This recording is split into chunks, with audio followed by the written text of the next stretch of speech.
On February 12, 1993, in Bootle, England, 10-year-old Robert Thompson and John Venables were skipping school at a shopping center.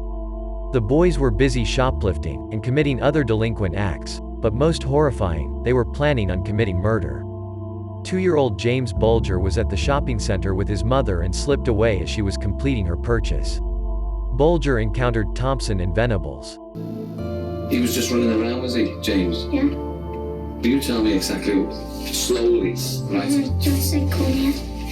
And then he grabbed his hands and walked up to stand.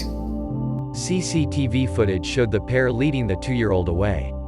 They took the toddler to the Leeds and Liverpool Canal, where they dropped the boy on his head, causing him injury to his head, which made him cry. As they continued down the canal, they passed by dozens of people, who saw the boys mistreat Bulger, but only 2 people intervened. When questioned, they told witnesses that they were siblings, and were allowed to continue on their miles-long journey, with a crying and injured Bulger in tow. The boys came upon a railway in Walton, Liverpool. Taking blue paint that they had shoplifted earlier, they threw paint onto Bulger, kicked and stomped him, and threw rocks at the poor 2-year-old. They forced Bulger to eat batteries, then took a heavy piece of railroad track, and dropped it on Bulger's head. The toddler's final words were, "I want my mom." The boys moved his body onto the tracks, concealed it, and left him there in hopes that a train would run him over, to make it look like an accident. A train did run Bulger over, cutting his body in half. Bulger's body was found a couple of days later by a group of boys playing in the area. He had sustained a total of 42 injuries. Police used CCTV footage from the shopping center to help identify Thompson and Venables. They were charged with the 2-year-old's murder.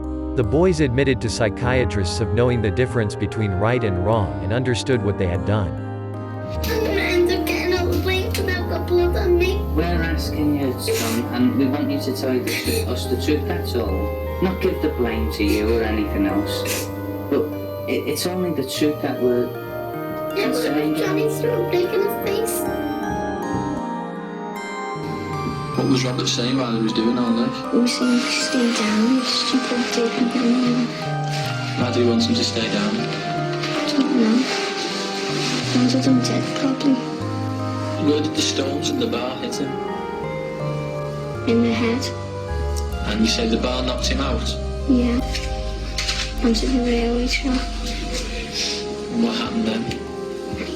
No, he was just lying there. Just finished now because I can't speak anymore. They were convicted and initially sentenced to a minimum of 8 years. That sentence was later upgraded to a minimum of 10 years, then 15 years after public outcry. Years later, it was reduced back down to 8.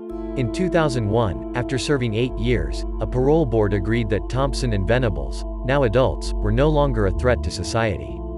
They were released and given new identities for their protection. Unfortunately, we do not have any reliable pictures of the two, because, after their release, a worldwide injunction was put in place to prevent anyone from revealing their new identities and location. Although their identities remain unknown, it has been reported that Venables has had multiple run-ins with the law and has faced convictions for crimes against children as recently as 2017. He was given another new identity. Some reports claim that he is currently incarcerated. The family of James Bulger has petitioned the court to have the lifelong orders of anonymity for Venables lifted, but that petition failed. Thompson remains free and anonymous. I would love to hear your thoughts. Do you believe children who commit horrendous crimes should get a second chance at redemption? Comment below and thank you for watching.